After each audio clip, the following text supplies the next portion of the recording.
And we are live. The Fantasmagorium show presents Set to Stun. Welcome aboard. I am Scotty. Shondra is in the transporter room, and Steve is in engineering with the news. Hey, Shondra, how are you? I'm pretty good. How are you doing? I'm doing all right. Do you have a host? A host? What do you mean? Am I a host? A trill. Oh, no, I don't. No. No, not at all. Oh, an unjoined trill. Yes, unjoined. Fantastic. Steve, how are you doing today, man? Good. How are you?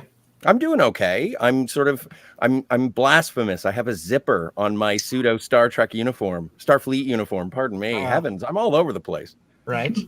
Well, before we get into anything, I do want to do a little bit of shameless self-promotion. I recently self-published a book. Oh. And it's called Let's All Go to the Lobby, A Sweet History of Concessions at the Movies. And I would like to show you the trailer for my book, if you'll indulge me. Awesome. Engage.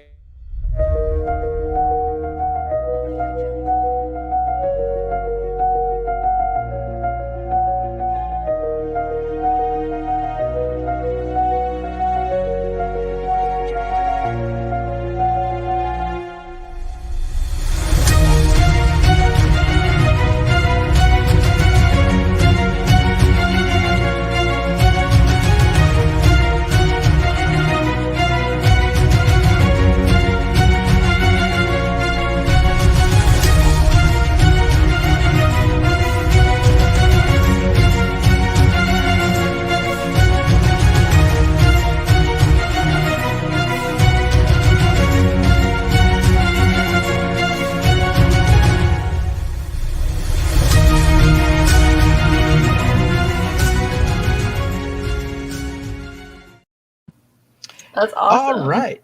Yeah, thank you. So you can pick that up on Amazon. The link is in the description of this video.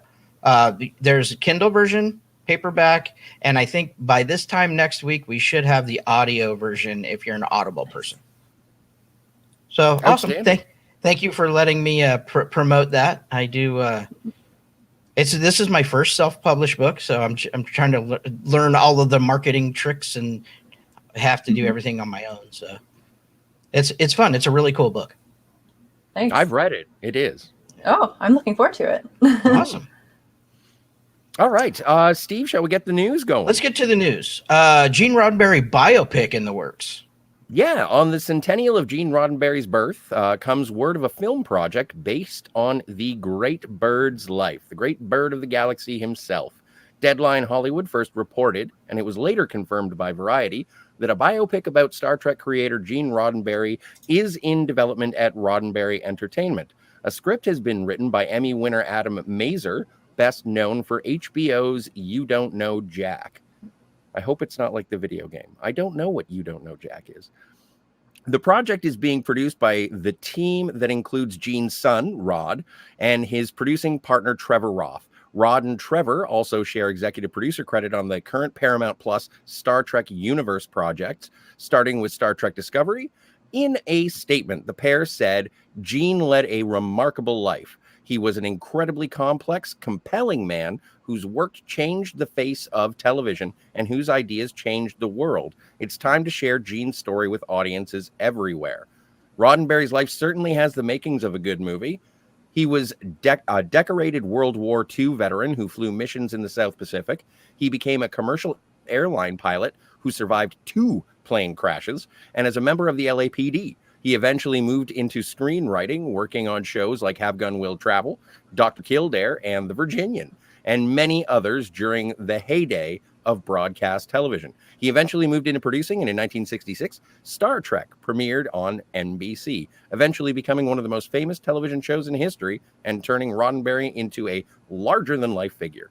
He followed that up with the feature films and eventually returned to television, creating Star Trek The Next Generation before passing away in 1991. According to Variety, the producers are currently in search for a director and cast. There are no details available on financing or distribution. Are you familiar with the life of Gene Roddenberry, Shondra? No, actually, not very well.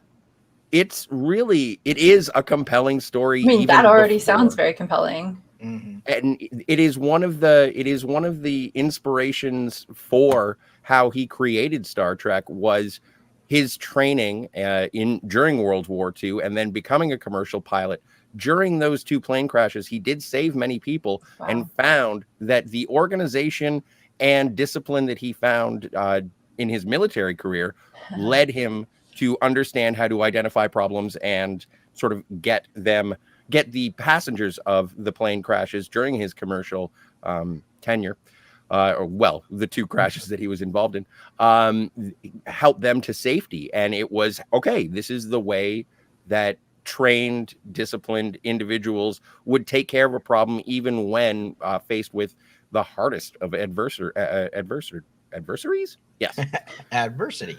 Yes, Yeah, that's adversity awesome. is the Yes. thing I was looking for. Thank you, Steve. You're welcome.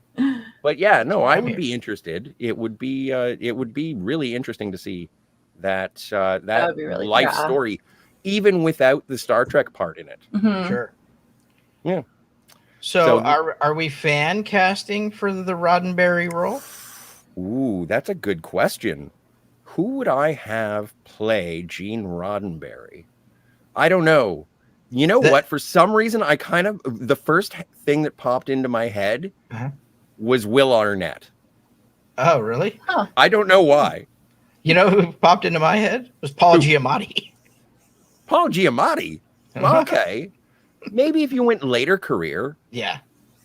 But this is somebody who's going to have to do both. So it's going to have to be a young man, and then into the elder years. So Well, they might do a couple of different actors for that. maybe it depends on how they approach it.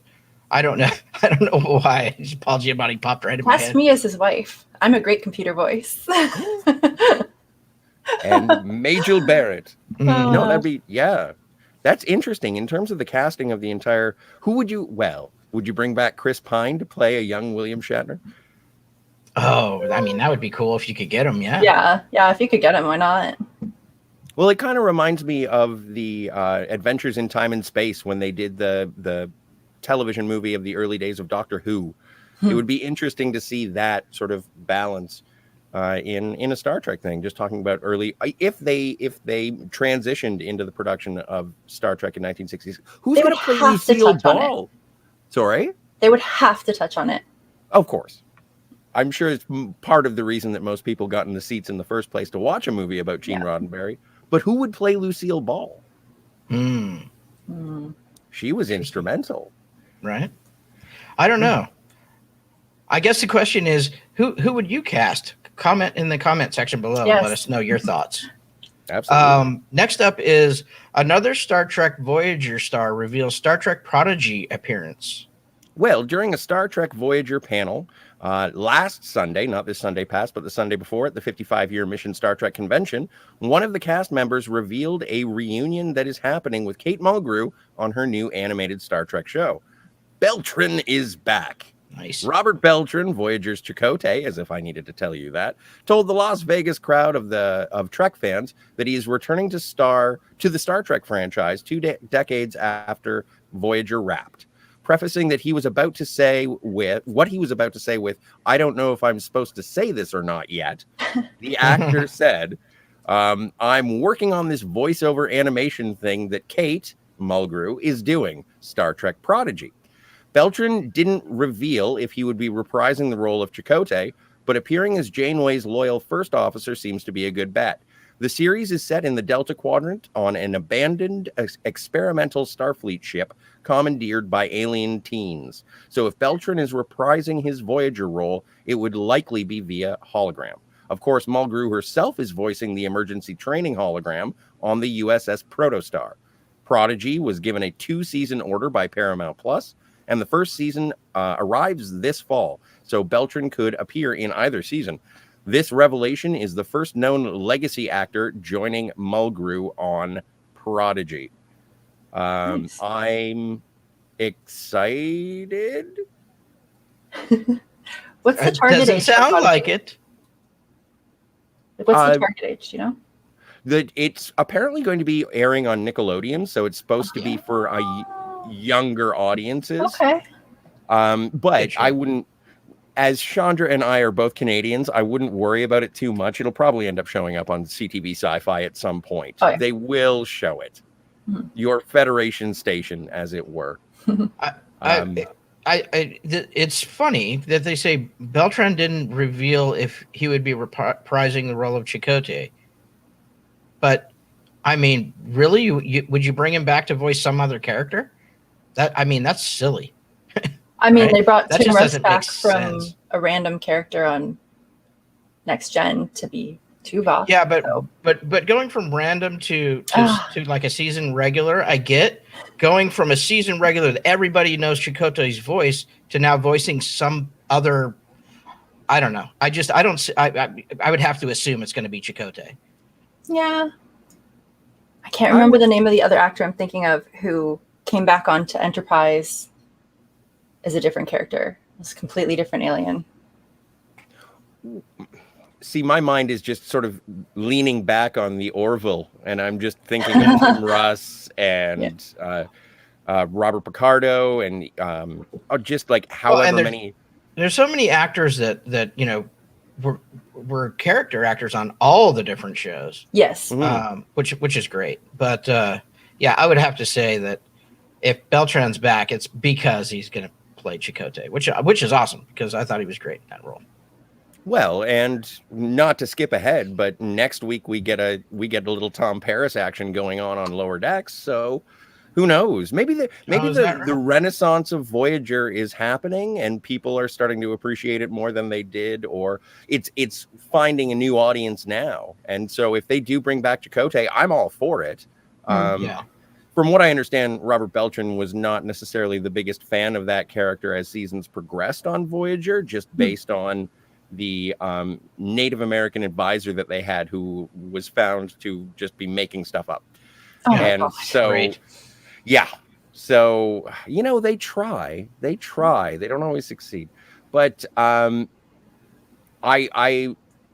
think it would be interesting either way. Of course, I'd be happy to see Chakotay come back. But if Robert Beltran plays a different character, I would not be gutted. Mm-hmm. Yeah. I guess you're right. I just, I want to, it just seems logical to me, right? Ooh. Yeah. Okay. So we promised everybody last week that we go and research and find the rest of the Star Trek wines. So we did that. Mm-hmm. And I do have some pictures, and then we can pull up some of the, we questioned how much these things were, and boy, they're not cheap. But here's some pictures. Well, and if you'd like to hear the tasting notes, look at those. Some of the wines that we didn't feature last week, we did talk about the Andorian wine and the Kanar. And the Kanar. Now, the big one that I'm most interested in is the Klingon blood wine. Yes, it's all about the blood wine. It's all about the blood wine.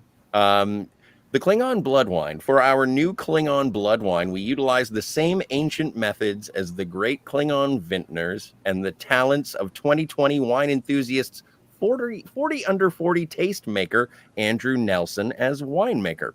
It's a Cabernet Sauvignon used to create the traditional Klingon blood wine, and the grapes were cultivated to produce strong fruit that glistens a vibrant ruby color in the glass. Design elements, including a special silk screen process with a unique mesh texture, provide an authentic look and feel. Each bottle is then hand-filled and expertly wax-dipped. In addition, there are unique Klingon sayings on 4 different corks used in bottling, all celebrating the Klingon culture and language.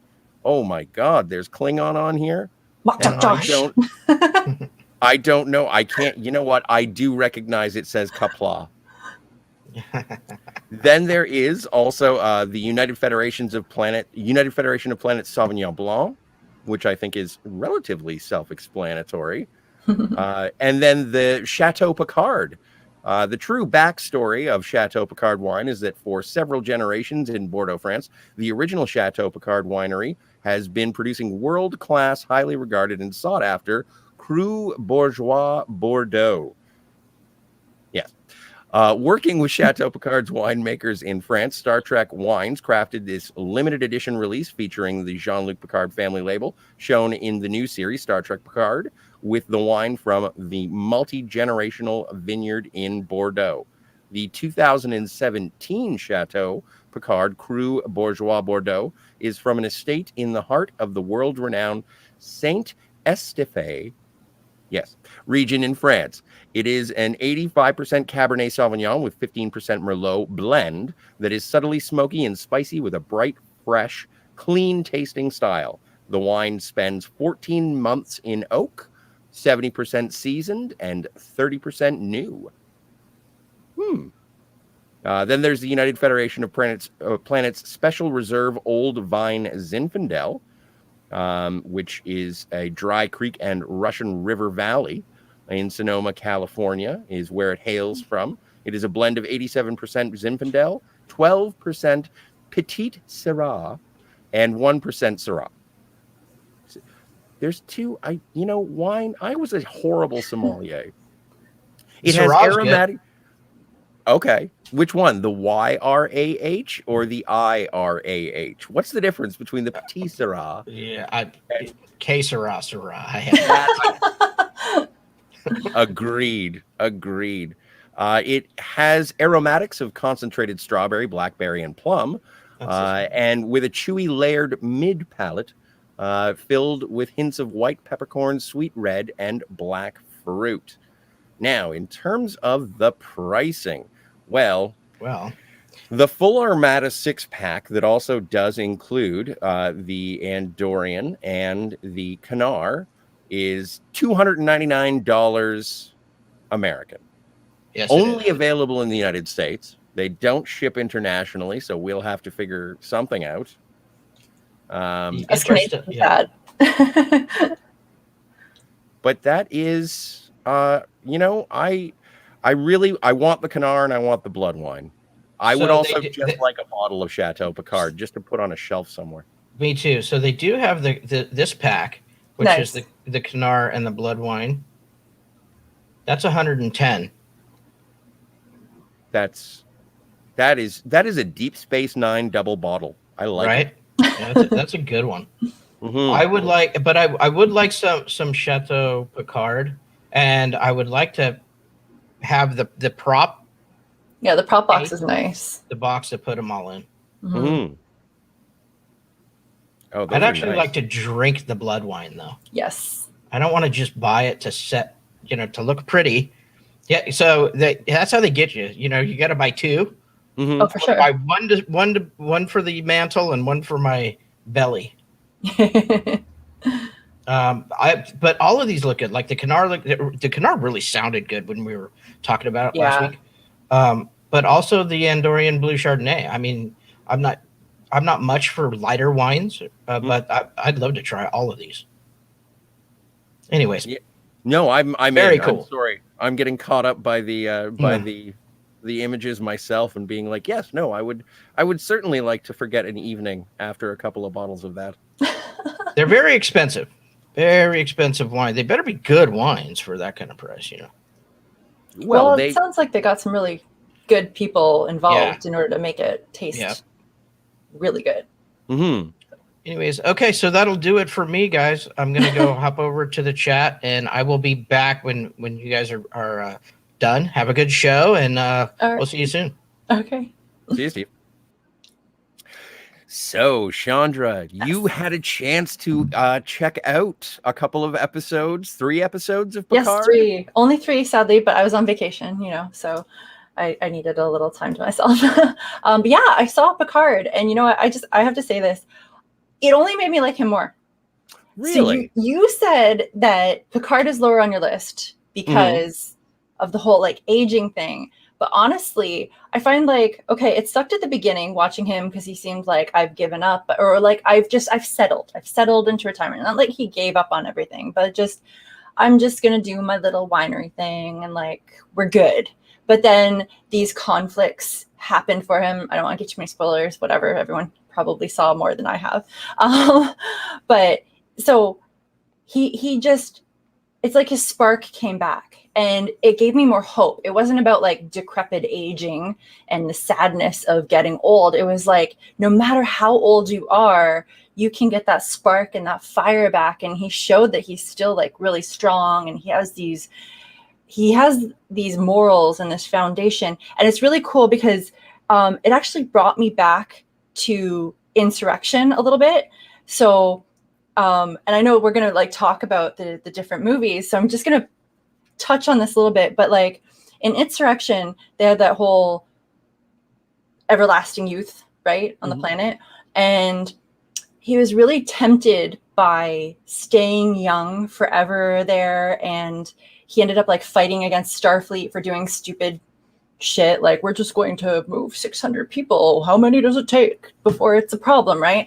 And then with the Romulans, it's like, we're going to let billions of people die, but we're still not going to make it a big deal for us because they're our enemies. So we don't care. Sorry.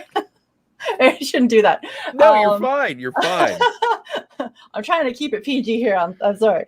But like the whole, like, he has this very firm stance of like, this is what a huge corporation or Starfleet is international, or not international, interplanetary. And they're talking about like what's best for most.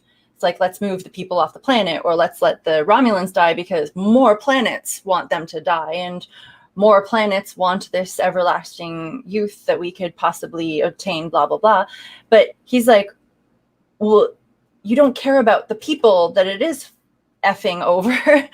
Romulan like people. Right. But they're people. It doesn't matter what species they are. And that's the whole point of Starfleet, is it's supposed to be about like any species and like in an Insurrection, it was like whoever those people were living on that planet. And it's like continuously he seems to come across, be it like 20 some odd years ago to current Picard times, he's fighting this battle. And I find it really cool that he actually was like, no, I'm leaving. Like, I'm your biggest, most popular dude, and I'm leaving. And then, it's 20 years later and he's not actually that famous anymore. Like, the one dude cards him, like, he's like, who are you? Right. Like, and then the I find it very appropriate for the times. I kind of like this about Picard as well, is because where I was complaining about Enterprise and Discovery not having topics touched upon of current time that were touchy, I found him coming in and like, well, you could just give me a ship, I'll take the demotion to captain. And she's just like, honestly, I swear to God, in this actress's head, she was like, white male privilege? I don't think so. Like, I know she didn't, but I swear to God, that came across the screen to me. And I was just like, oh, even to Picard.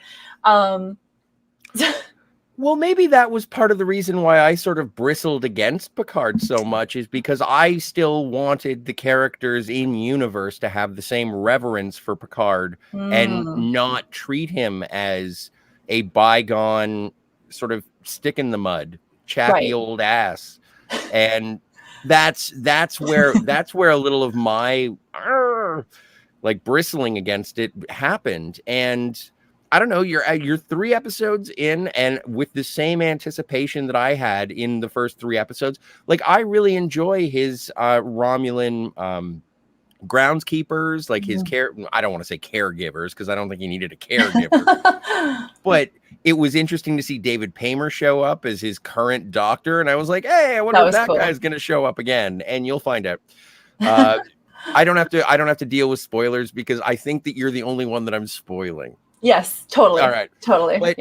But and the introduction of everything, it was a first step of storytelling. Get your main character, get your protagonist into a hole that they have to climb out of, or at least establish what they're driving towards. Yeah. And so, setting the stage, I thought it was the first 3. I enjoy the first 3 episodes. When you get later on, when you get to Nepenthe, then that is my crescendo of the entire series. Okay. How did you feel about his sort of I don't know, regret, his hindsight regarding Data in the first couple of episodes? And also, did you think it was interesting with oh,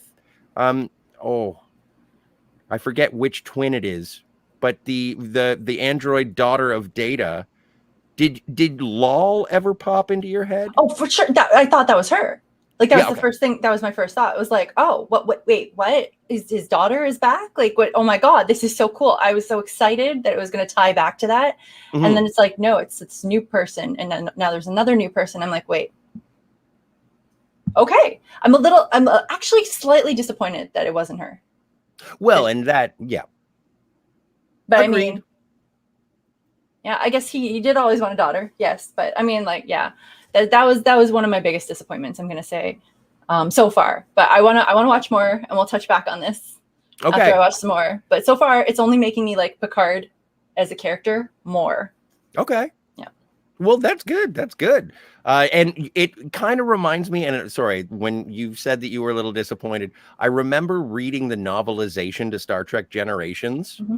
And when they put the emotion chip into Data's head, in the novelization, the first thing he does after he opens his eyes is he says Tasha. And I was just like, that is heartbreaking. That's amazing. But they didn't do that in the movie, so it doesn't really count. No, it counts. Yeah. Totally happened. No, but and that was it was really touching. But yeah, no, I'm glad that you're diving in. I'm glad that you're checking out Picard, and I guess we'll check back and see how if you get a chance to check out a couple more episodes. I'm planning to watch more this week for sure. Cool. I'm not going on vacation, so I should be able to get a couple more episodes at least. All right. So now we get to I guess there's only 4 movies to rank. Yeah. The Star Trek The Next Generation cinematic experience. Mm-hmm. Starting from worst to best. Okay. Now, I know I'm going to sound catty, but I would like to say that I like all of these movies, even with the things that I don't like. Yes. Because seeing the Next Generation cast in the movies is great. And each of these films has at least one, if not multiple moments where it's like, yeah, great. Yep. So without further ado, if you'd like to start off with your number 4. Yes. I mean, I know I said I like it, and I do like this movie. I was like, I like that movie though. Nemesis is number 4 for me. Mine too. Yeah. I mean, like, Data dies. F that. I'm sorry. That's like the worst thing you could possibly do, and all like. So I mean, you can't really top that for worst moment in the movie. Period. And I just felt like the other ones I got so much more emotionally connected to in like nostalgia factor, and like I don't know. I felt they were more interesting action. I don't know how to explain it, but like it was. Nemesis just had a lot more sad for me. So, I mean, it sucked me in that way emotionally, but like, it was too much of an ending. Like they were really like, we're ending this. This is done. Like nail on the coffin as much as we can, bury it. Like, so it didn't make me as happy and excited like the other movies. Well, and you're absolutely right. It did, and they were anticipating if it had like I think it opened the same week as Return of the King or one of the Lord of the Rings movies, and so it at the box office it kind of got buried as well. Yeah. It was like I kind of like a generation's final journey or something was on the poster and in the marketing material, but there was talks of making another one. That's why they sort of tease with B4 being, he was implanted with Data's memories, and that's why he sings the Irving Berlin song. But it was such a downer. There was, psychic sexual assault. Yeah, that was kind of dark, really and weird. messed up. Yeah. But the main thing that bought, and not the main thing, that it was out of character. It is renowned for the director not being much of a Star Trek fan, and the frustrations that sort of affected the performances of the cast in terms of their enthusiasm as well. But the biggest thing when I first sat down in the theater and there was a dune buggy chase in a Star Trek movie with a turret cannon that Worf is just yeehaw, pew pew. Yeah, that was a little weird. It felt awkward. Yeah. Well, and also they go to a planet to find a positronic symbol or signal, and I was like, ooh, lore. No, not lore. Every time they bring up Data's family, it's like, no, we're going to make a new one. Why? I don't know. No lore, no lol. I don't know what it is, but yeah, so that one, that is number 4 on my list as well. Yeah, it's good reason. Although Tom Hardy does deserve a little bit of credit. I know that he took a lot of slack or a lot of flack for it. I thought he did well. I did too. I thought he's a great actor. Like, I don't know why he's getting flack. The best parts were the early on when he hadn't gone full space vampire. And it was Patrick Stewart and Tom Hardy, and I thought that those were really brilliantly acted and just great moments. Although Dr. Crusher didn't seem to be in this movie much. No. I think they cut some stuff out too. Maybe. Or was that another one? I can't remember. Possibly. There's some scenes that I watched that were in one of them, but I can't remember which movie it was now. They had Crusher in them. So you're number 3. Number 3, I really like this movie though. Like my top 3 are hard. I'm gonna go with Insurrection. Mine too. I mean, I touched on it earlier talking about like the Picard thing. I really like a lot of the topics involved, like the morality battles that were in there, and like we're not in uniform, so let's just like, and I'm sorry, best Data line, settle up, lock and load. It's just like, when he did that, I literally in the theater was like, yes. It was pretty bitchin'. Yeah, it was great. Oh, and like I would say, out of all of the Next Generation movies, Insurrection has my favorite space battle. In the Briar Patch and with the Trill helm officer. Oh yeah. And okay. I don't like the manual steering column, but I just like the gases coming out of the nacelles and going around and fighting. Like I thought it was better than the Nemesis space battle just because it was 2 against 1. I like the ship design of the Sona. Yeah. The Sona? Yeah, the Sona, because the Baku were on the planet. I did enjoy Anij as the love interest. Everything. I don't remember that. It's been over 20 years, so I forgot some things. Oh no, fair enough. All I do is sit around and read the Star Trek encyclopedia and be like, yeah, no, that was cool too. I like that.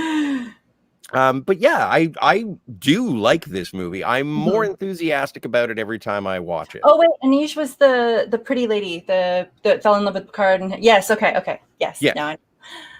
I think the only thing that I really sort of skip over when I'm watching it again is the little boy with the CGI hamster.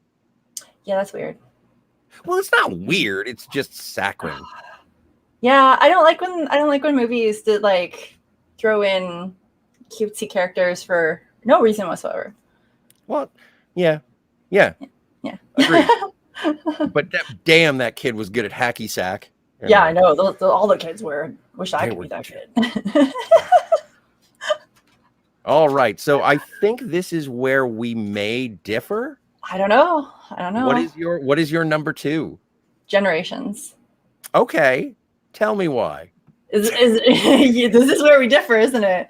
I'm sorry. Yeah, I'm not big on the classic Trek, first of all. I mean, I liked how Generations was very much like the television show. Like it felt like it wasn't going from like TV to movie world. You know what I mean? It was going more like we're going into the movies. We're still really loyal to the truth of the television series. I also really love Guinan. Like, she should have been in all the effing movies. Or Guinan everywhere. She's an amazing character. I like how they gave a little backstory of some of the things that she went through.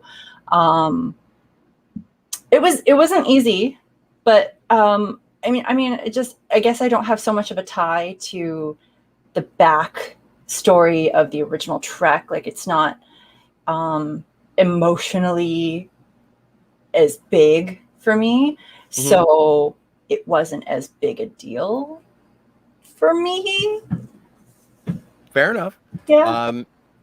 Well, my number 2 is First Contact, and that is because I came to a point when I first saw First Contact, I watched it like several times in theaters. At least, like, I saw it at the Cinesphere at Ontario Place. Nice. I saw it so many times, and like, people would be like, "You really want to go see that again?" And I was like, "Yeah, I do," because I wanted to see the Borg. I wanted to see the crew of the Enterprise battle the Borg. I thought the action scenes were great. I love Lieutenant Hawk. Neil McDonough is a great actor. It was finally, they had the new uniforms that I love. Yes. They had the Enterprise E, which I'm okay with. And it was exciting for me. Now, when I got older, my favorite part is all of the Zefram Cochrane stuff. I don't give a crap about the Borg anymore. I am all about Zefram Cochrane in First Contact. And that's why whenever anyone says, it's kind of like when people ask you, it's like, which one is your favorite original series movie? And I'm like, the Voyage Home. And they're like, oh, the one with the whales. And so you say First Contact, and they say the one with the Borg. And I'm like, no, the one with First Contact.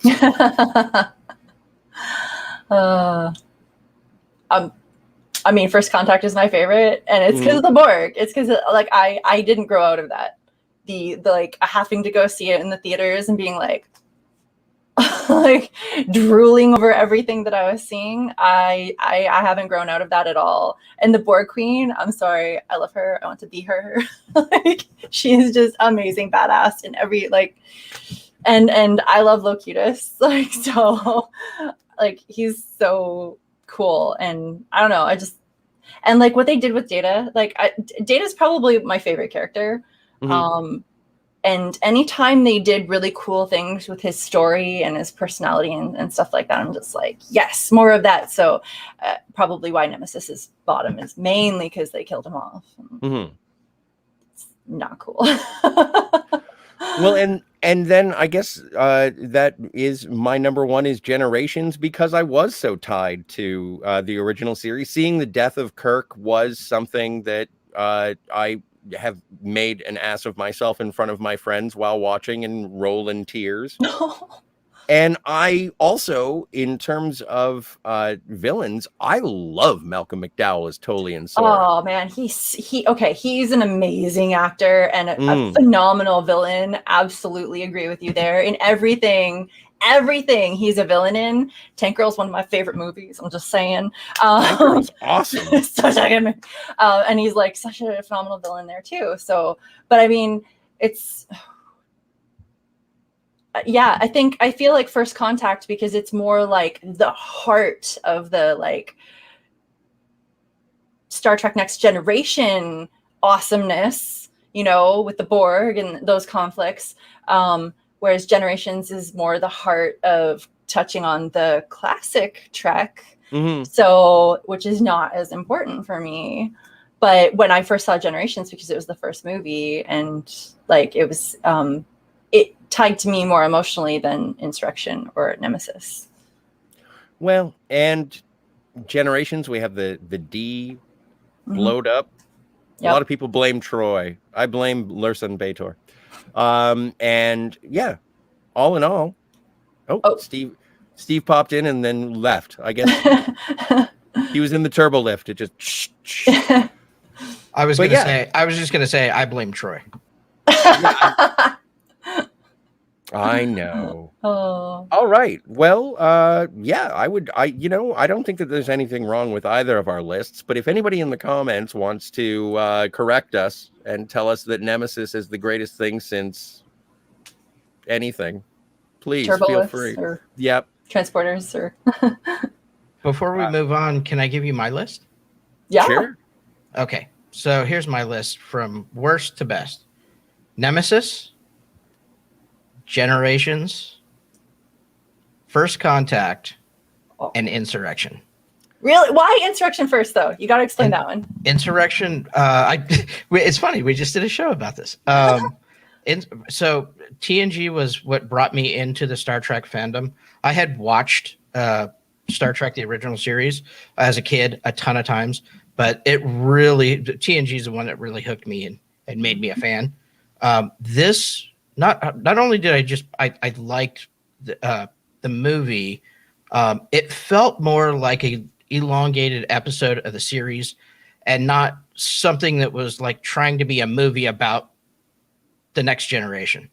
But my top two, and they are, it does fluctuate. If I see one, I'll see the other, kind of like my mood. But my top two are Insurrection and First Contact, both directed by Jonathan Frakes. Well, yeah. He's got a very good handle, I felt, on this franchise. So yeah, that's my list. Excellent. Cool. Now, before you go back to the chat, if we include the series finale of Star Trek: The Next Generation, All Good Things, if we include that as a movie, is that everyone's number one or no? Yeah, it's close for me.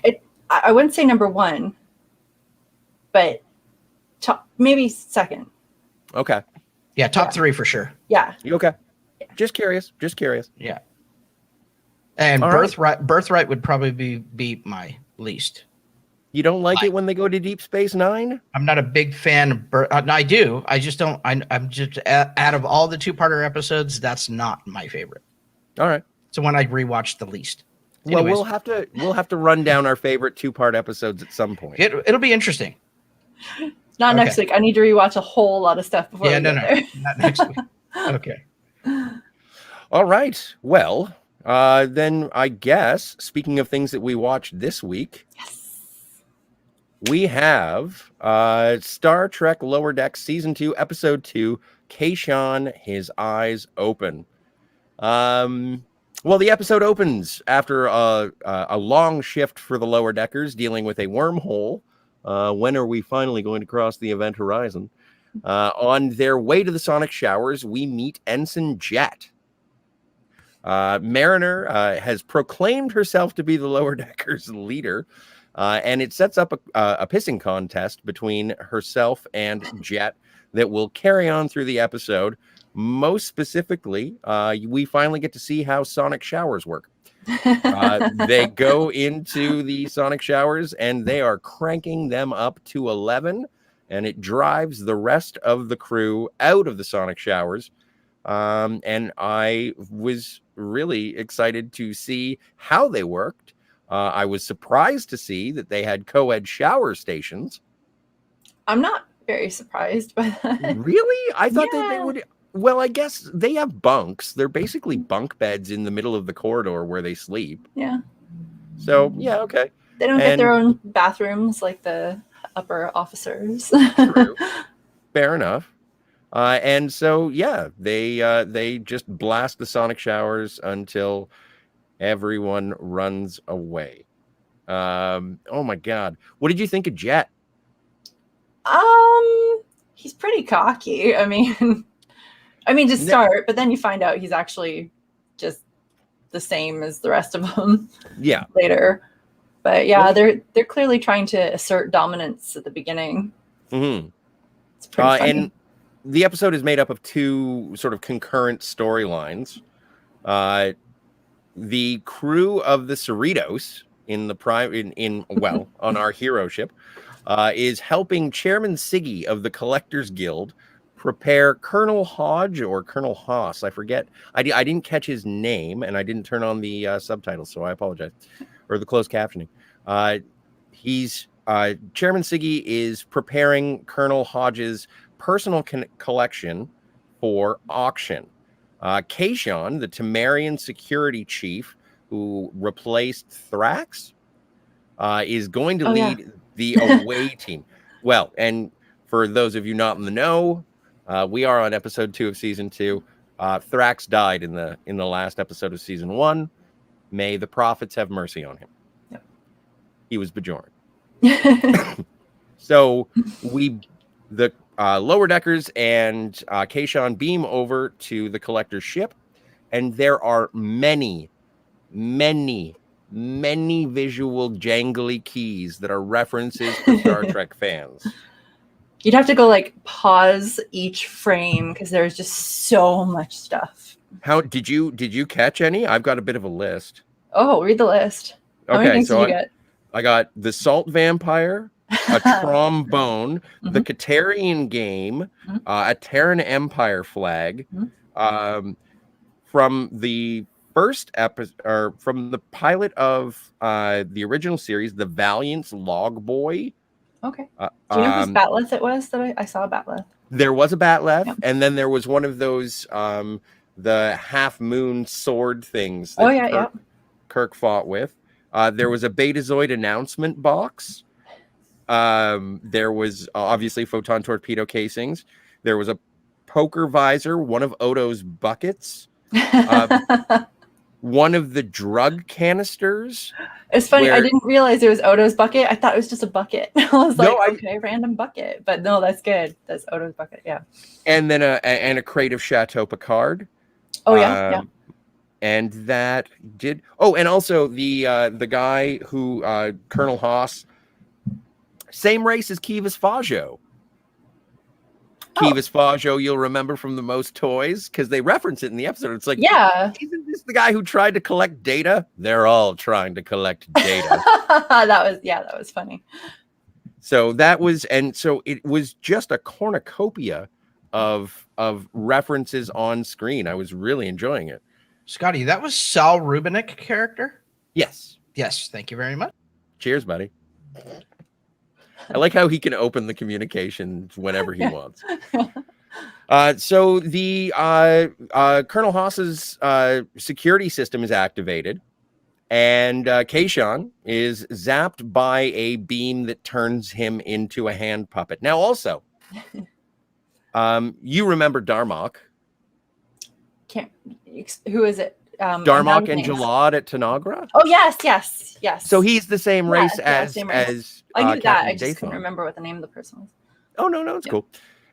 So there are issues in terms of the Temerian translation. Yeah, which was, I thought that was cute. Yeah. And so especially at the end, the pickup line. Oh, we'll get there. Yeah. So he gets zapped by the security system and is turned into a hand puppet because the security system is going to add everyone to the collection. I thought the hand puppet was a little weird, though. I was like, why did he turn him into a puppet? So anyway, Mariner and Jet are having differing ideas as to how to get off of this security-riddled cube. Not an actual cube. I'm thinking of the Canadian horror movie Cube. Oh. Where every room is a trap, and Mariner is like, okay, we got to get to engineering and shut down the security system. And Jet's like, no, the escape pods are like right over there. Let's just go. Mariner does not like this at all. Meanwhile, the Titan is fighting Packleds. Because apparently the Packleds are going to be the main bad of Lower Decks. Okay. Well, I kind of think it's funny. Like they're responsible for the death of Thrax at the end of the first season, but I never thought that I would see Packleds. Do you think they're gonna be the main bads? Like, you think it's not maybe just like a little bit and then they'll go away from them? Think they're gonna keep coming? Oh, okay. Yeah. Well, they included like the Packled ships from the first season. They're included in the opening credits now. They weren't there. I didn't notice that.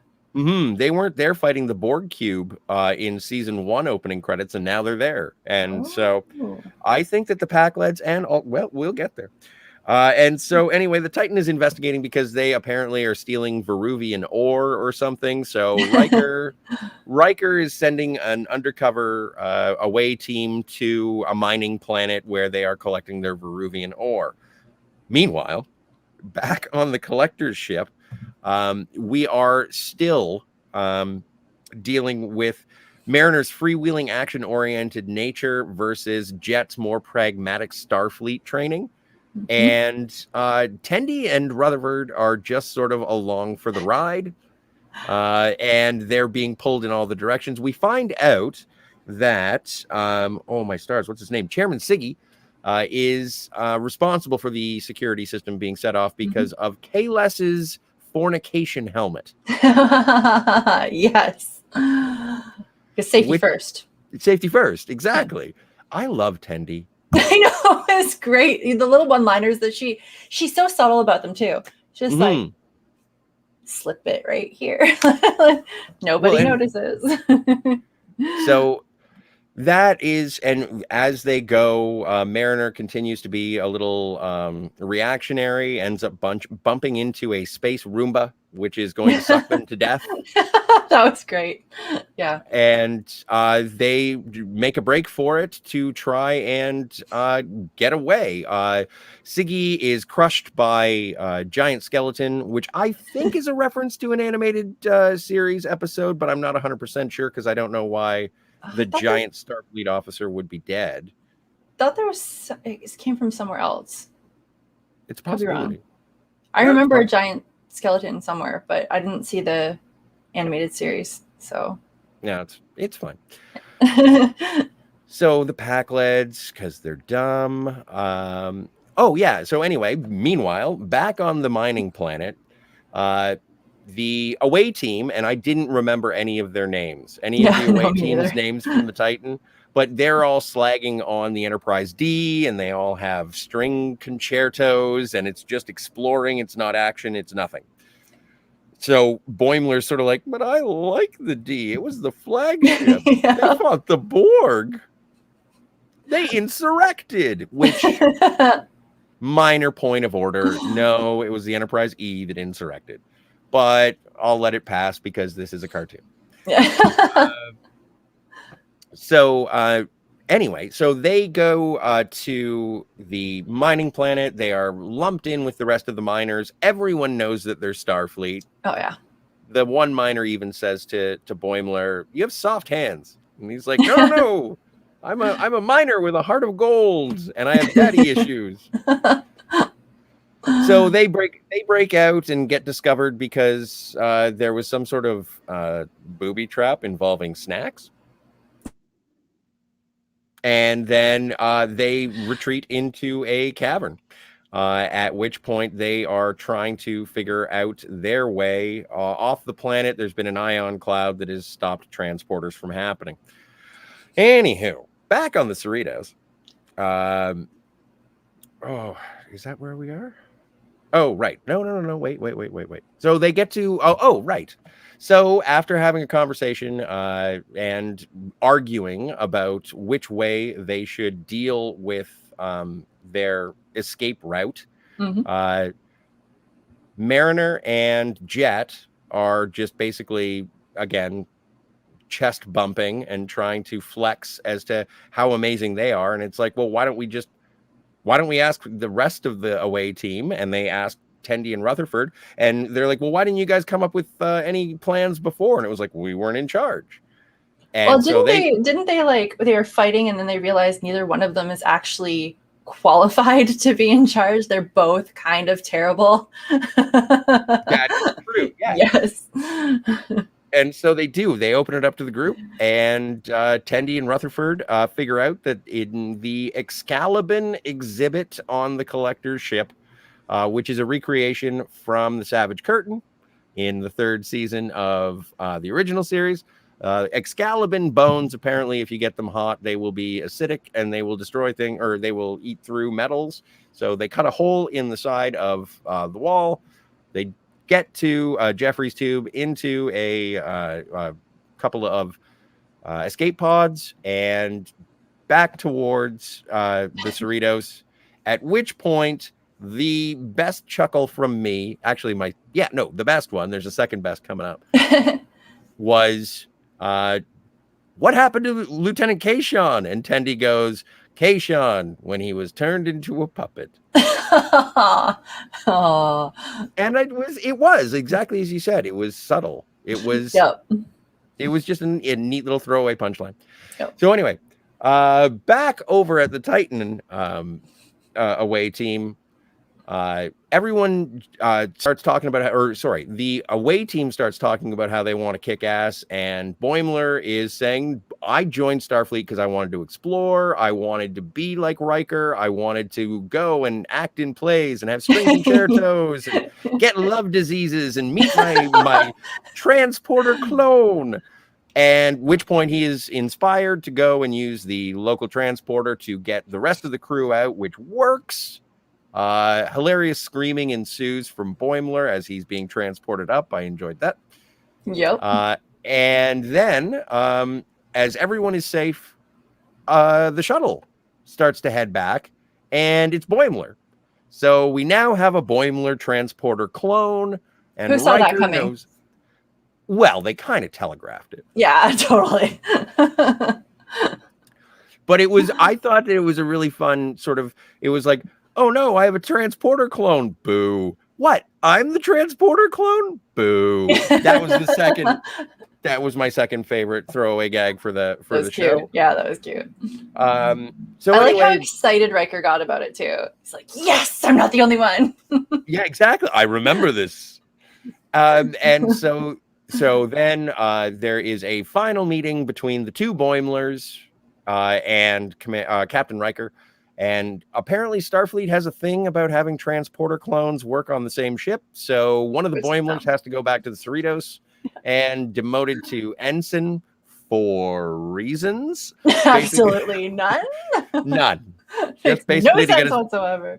Just basically get us back to the status quo for next episode. Yeah. So Brad Boimler decides, one of the Brad Boimlers decides that he's going to be William Boimler now. Mm-hmm. So both Boimlers know how to suck up. And Brad goes back to the Cerritos. And when we close out the episode on the Cerritos equivalent of 10 forward, Jet has ingratiated himself to the rest of the lower deckers. It appears that they're going to be a team of fast friends, and then Boimler shows up and Mariner kicks Jet away. Yep.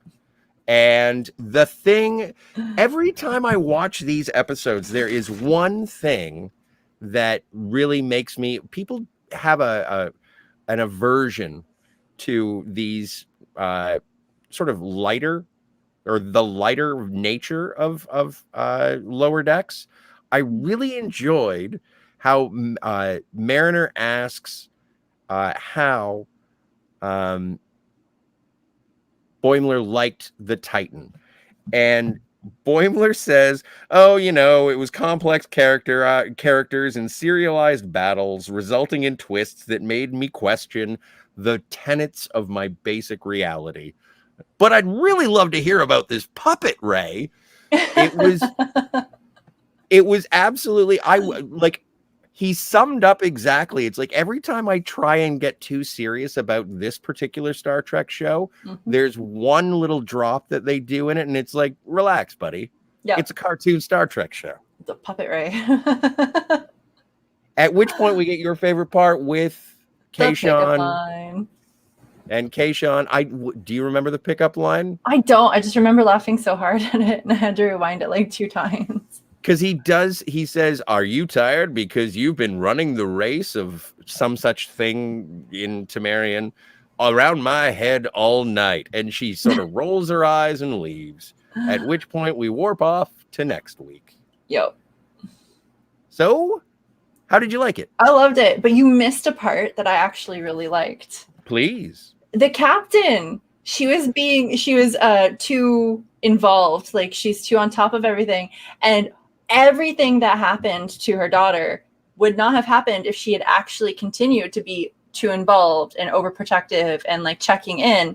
They would have just beamed them out of there. Instead, she's like, let's check in on them, and everything is gone to hell. Like everything. And she's like, this is the last time I don't get involved. Like, I love that. It was really good. And also she's going for a capital ship, because we saw her talking to the Admiral last week saying, if you play your cards right. It's not happening. She's so screwed. No, she is. It's unfortunate, but whatever. But yeah, no, I enjoyed it. I liked it. And as I've been referring to it for a long time, this is the jangly keys references of, oh no, I recognize that. I really like it. Ooh, I recognize that. I really like it. This was a wall-to-wall reference fest. Yep.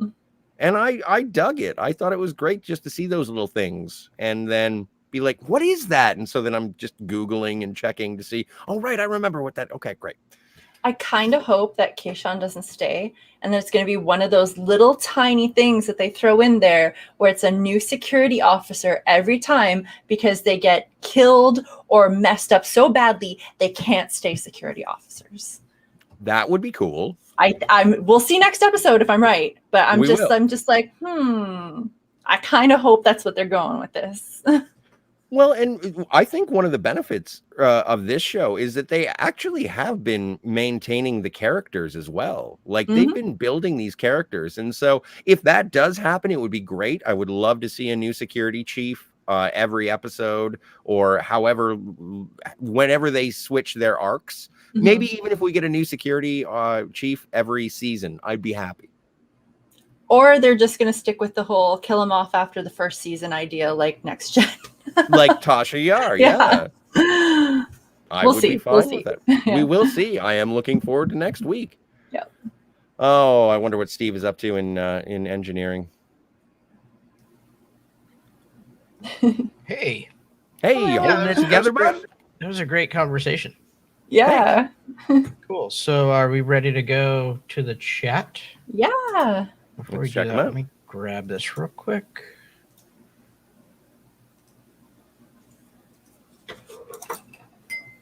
Ooh. A couple of super chats. Or super chat and super sticker. Ooh. Thank you for the super sticker. There we go. Yeah. See?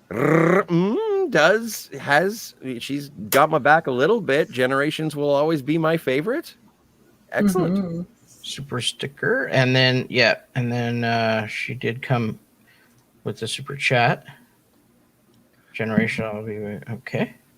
And a lot of Generations is me with the movie that I wish Generations was. Like, obviously, at the beginning of that, I wish it was Kirk, Spock, and McCoy on the bridge of the Enterprise B. It couldn't be. Leonard Nimoy said no, and DeForest Kelley was ailing at the time and couldn't make it. I also think in the Nexus, I think it should have been Dr. Crusher as Picard's fictional wife in the Nexus. I have headcanon that fills in gaps in that movie that makes me like it more. Fair enough. Okay, let's go to the rest of the chat, shall we? Sure. Fill up the rest of the show. All right. Woohoo! Says Sajik. Skip some of these hellos and such. Hello. Oh, congrats, Steve. Thank you very much. Super proud of the book. Oh, Captain is Deckard, a replicant Spock. Welcome to the chat, sir. Sends us a popcorn? It looks like a popcorn. It looks like a popcorn. Also, go check out Captain is Deckard, replicant Spock's channel. He always has incredibly long, but also very interesting conversations. Sometimes I do some of them. Sajik says, would love to watch that biopic. Yeah, man. Or lady, or whatever you identify as. Man. I know him. I know. Oh, okay. So I know his pronouns.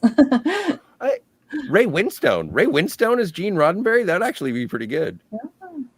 Have to get another actor to play the younger Gene Roddenberry, but yeah. Oh, let's de-age him. There we go. Sajik says Chris Pine as Shatner. I actually like that casting choice. Well, don't thank me. Thank bad reboot. Yep. Sajik says Kirk. Robert Beltran, I heard. What did you hear? What is Captain talking about? Brie Larson What about Brie Larson? For casting? What is Majel Barrett? Yeah, that doesn't. I don't know if that works. He just likes blurting out Brie Larson. Yeah, right. Sajik says, back to the Delta Quadrant. How many times must we make this mistake? Right. It's true. Till we get it right. Mm-hmm. Sajik says, season regular to a random makes little sense to me. I'd agree. Chakotay. See? Well, yeah. There are freedoms in voice acting, though. Thank you for the diamonds. There is. So if he's coming back to play an alien, some alien, I don't know. I don't know if it's going to be a regular or just like for one episode. If he's coming back for that, then yeah, I wouldn't mind. That doesn't bother me. But if he's coming back to be a regular on the show, then I mean, it's no getting away from that voice unless he's doing some crazy alien voice. He does have a cadence. He does. Oh Lord. Oh Lord. And the beat goes on. Thank you for being here in the beat. Says very, very fancy. I'm assuming that's in reference to our Klingon blood wine. Yes. Those bottles are incredible. Yeah, even if you drink it, you got to keep the bottles. So special. Yeah. Sajik knows how to watch Star Trek. The ultimate way to watch Star Trek, by getting drunk. Sajik says, for that price, the wine better be awesome. It sounds that way. Mm-hmm. In terms of how much effort they're putting into it. I think Picard finding that spark to go on and have closure with Data in a way was the best plot for Picard season 1. Mm-hmm. I did kind of like that. It's some of the other stuff that happened during that show that I didn't care for. Well, we're not there yet. Nope, I know. That's why I shut my mouth. Thank you. And you're allowed to swear, Sajik. Sheer it's because I'm bleeping myself too. Hubris. Mm-hmm. Okay. Yeah, no, it's fine. It's fine. It's a very loose ship that we have here. Kind of saw that coming with the Admiral in Starfleet, and also like the Admirals have always been antagonists. Mm-hmm. It is just gonna get better. Oh, with Picard, in terms of your voyage into Picard, I hope so. And Daj, yes, it's Daj and Soji. Yes. I forget. And Soji is the one who lived. Yes. And then there's never mind, I can't talk about it. Sajik, hey, great, you got a list. First Contact, then Generations, Insurrection, and Nemesis from 1 to 4. So first Contact, yeah. Nice list. Good list. Sajik says the Enterprise E and the Sona was indeed a great space battle. I love it. And I also love. Okay, Shondra, which do you prefer? Clean shaven Riker or bearded Riker? Clean shaven. Okay. Sajik says, I kind of saw the soft as a baby's bottom. I kind of saw the kid as Data's counterpart, proving Data grew up since his earlier days. Well, that's Yeah, I agreed with that. That was the next one. Wait until you see Picard season 2. It's not out yet. Oh, I can't wait. I'm not done first season yet, though, so I still have more excitement. Deanna drunk as a skunk. Yes. Yeah, that was awesome. Yeah. Kirk's death was not done right, in my opinion. I agree. I don't know how they could have done it, though. The only way it would have been better is if he died on the bridge of the Enterprise. Yeah. That's where I think he should have gone out, but it doesn't work for that movie, but that's kind of neither here nor there. Yep. Sajik says, isn't it true Cisco is making a comeback? Is he? Don't I hope so. think so. I haven't heard that, but if it is true, that's pretty cool. I just hope it's not in one of the animated things. Well, and I think recently on a podcast, Ciroc Lofton was talking about Avery Brooks and whether he's retired from acting or what he's up to. Hey, there's a kitten. Spot? I wanted to name her Jadzia Oh, yeah. because she has spots. Nice. Oh, But my kids named her Kipo, which is after a cartoon character who turns into a jaguar. oh, nice. Well, All right, you can sit here. we have Hopefully another that keeps her guest. quiet. But yeah, no, I don't know if Avery Brooks is making a comeback, but it's always a pleasure to see him when he shows up. Oh, for sure. Says, I agree with you about Kirk's death. I wonder if they could have had the same outcome, but let him have a peaceful death. I don't think peaceful works for Kirk, though, at all. I think he'd have to sacrifice. Yeah. Sajik says to totally agree. Something that signaled the end of an era, and it did. Boimler's transporter beam out was hilarious. Total scream fest.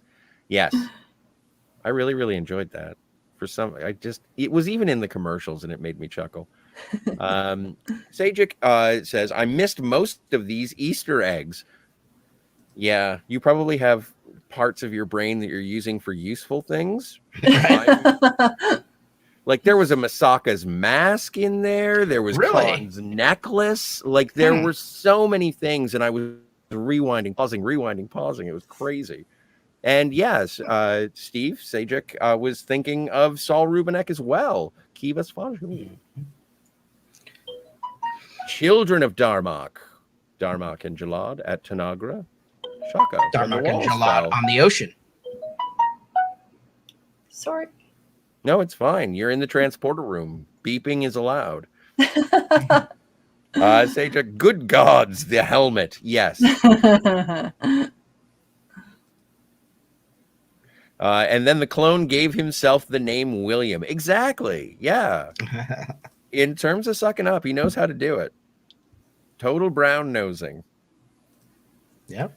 Sajik says, I love how lighthearted Lower Decks is. You just got to have fun. It's true. Yeah. And I'm wrestling with it. Like, I am wrestling with it to not be as serious with it and be so tender or protective of my Star Trek. This is, like you said before, when it comes to watching Star Trek, the best way is just to get a little tipsy and enjoy it. Lower Decks does it for me in advance. It is pre-tipsy Trek. Cinema Gulp says, beam me up to the Pedros, macho tacos with nachos.